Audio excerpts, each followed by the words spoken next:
Licorice Pizza is one of 2021's most interesting discussion pieces from my favorite contemporary filmmaker, Paul Thomas Anderson. But it's also been a bit of a saucy and divisive discussion piece, as it's been getting a nice handful of backlash when it comes to the controversial romance regarding the age gap between the two main characters, Gary and Alana, played by Cooper Hoffman and Alana Hayam. But first off, I need to say two very important things. The first one being that everybody watching this video right now can get some awesome perks by becoming a patron.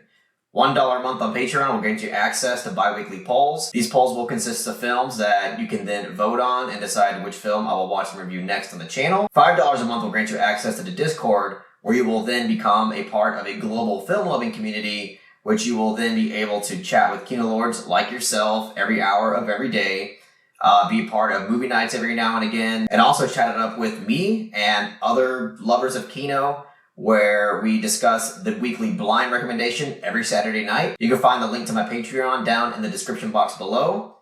But the second and most important thing that I have to say to everybody watching this video is that this video in no way, shape, or form is attempting to justify or condone the type of inappropriate relationship that's represented in Licorice Pizza. This is simply a video of me attempting to explain why and how the filmmaker chose to explore this type of romance in this film, and also how the film's able to establish a compelling dynamic between the two main characters. So right out of the gate, we have to think about why Paul Thomas Anderson chose to establish a romance between characters that have an age gap of possibly 10 years.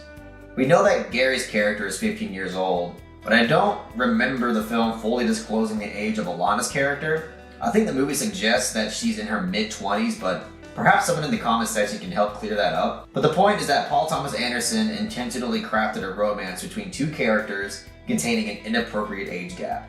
Why is that? I'm sure most of those that found the film disgusting and offensive believe that he was attempting to actually justify and condone relationships between an adult and a minor.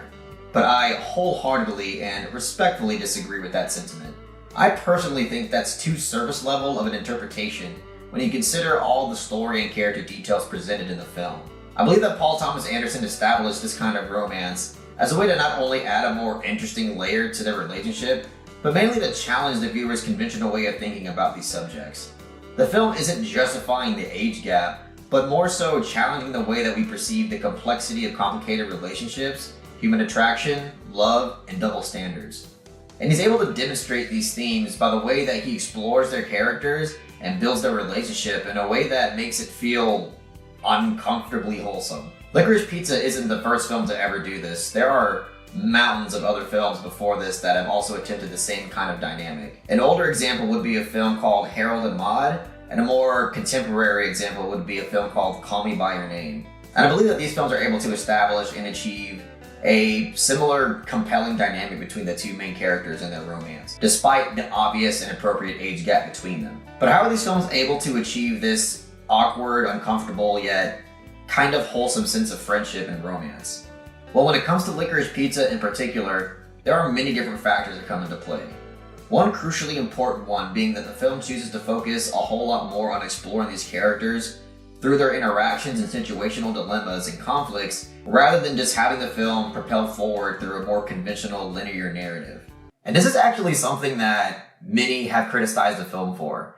I've heard and read a lot of people bashing this film as being plotless and or a meandering mess, but I actually think that this film's minimal approach to its plot and its narrative is actually what enhances the value of the film and its characters. Because it's through this film's narrative subtlety that it's able to explore these characters on a more intimate and personal level. And we as the audience are now able to understand and perceive their character growth based on how they've reacted and grown through each situation presented in the film. Whether it be the time Gary was randomly arrested for a crime he didn't commit due to a mistaken identity, and Alana immediately running to the police station on foot, showing that Alana had so much trust in Gary's morale and character that she was immediately ready to support him despite the situation. Or whether it be every time they both attempted to date people their own age, but just couldn't help but be jealous and heartbroken despite knowing that they aren't dating. Or the time that Gary thought it was unfair that she'd show her chest for a film, but never to him, so he kind of pathetically began to annoy and persuade her to show him her chest, and she eventually does it out of pity, but I interpreted the situation as her doing this for him purely as a loyal friend rather than a romantic partner, which is basically demonstrated by the slap to the face when he asked if he could touch her boobs. Or whether it be the time Alana backed up a truck down a steep hill on neutral to get away from Bradley Cooper's psychotic character, and then afterwards realizing that she's too old for these kinds of immature antics and needs an urgent and more meaningful change to her life. Or even earlier in the friendship when Gary called Alana to attempt to talk to her about him seeing her with another guy, but neither of them could bring themselves to say anything due to the nature of their friendship. So they both stand by the phone in intense silence. This is possibly my favorite scene in the movie due to the fact that we learn so much about their characters while also building substance to their dynamic. Gary didn't want to say anything because he knew it would be inappropriate for him to get upset and be involved in her dating life. But at the same time, Alana knew it was him despite nobody saying a word, and a part of her also felt guilty and without words. It's a scene that presents to us that they both have an understanding of the nature of their relationship to where expressing how they feel in any way is either inappropriate or unfair to the other person. And that's just a handful of so many different character situations presented in the film that explores these characters on an intimate, subtle, and meaningful way that explores their dynamic in a way that allows us to feel something authentic between them. But before concluding this discussion, I think it's incredibly important to discuss how this film begins and ends. In the very first scene of the film, we get to see how Gary and Alana met, and it's captured in a long one-shot take, which in my opinion enhances the authenticity of their introduction by making it feel like we're witnessing it in real time. But in this introductory scene, we see Gary approach Alana and continue to be flirtatious throughout the entire scene, despite Alana's skeptical and semi-rejecting behavior. Once they part ways, Alana walks away with an elated smile that shows that Gary's charm has worked its magic. And it's from that point on that she can't shake the special way that Gary makes her feel, and wants to, at the very least, have his company and support him as a friend as well. Yes, Alana choosing to continue to hang out with Gary is inappropriate, but the film never makes a declarative statement for or against it. And that's something that I really appreciated from Licorice Pizza from a filmmaking standpoint. It simply presents us with these characters along with their reactions and decisions throughout many different bizarre situations, and we as the audience are just there to experience it for what it is. I know that some people might say that the ending scene where they finally give in and kiss each other, that's also accompanied by romantic music, is an attempt for Paul Thomas Anderson to justify their relationship. But I generally don't think that the use of music, and not only this scene but throughout the film, is not exactly telling the audience how they should feel. It's more of an expression of how the characters themselves are actually feeling. To them, this is a huge romantic moment, and the music is there to express that emotion. And it's through this stylistic presentation, along with the film's character and story details, that makes their dynamic and their relationship feel genuine and wholesome in a very uncomfortable way. But obviously there's no denying that there's a double standard here.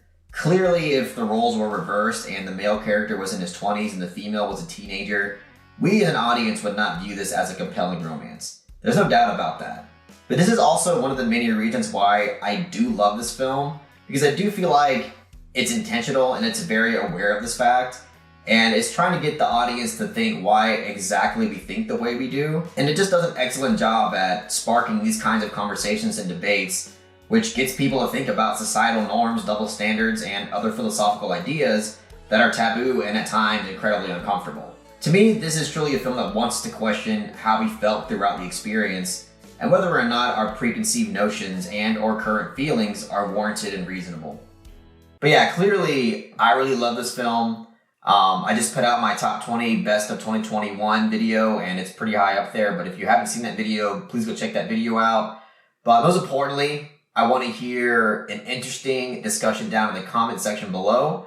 Hopefully nothing gets really nasty and insulting, but I am hoping to get some meaningful debates and discussions down in the comment section below. So please make sure to comment your opinion and what you think of my opinion on this film, what do you think of other people's opinions. I really like to hear what everybody has to say. But those were my 2 cents on Licorice Pizza. If you really enjoyed what I had to say about the film, please make sure to give this video a thumbs up and share it amongst your friends. And don't forget to subscribe to the channel to be updated on more film-related content.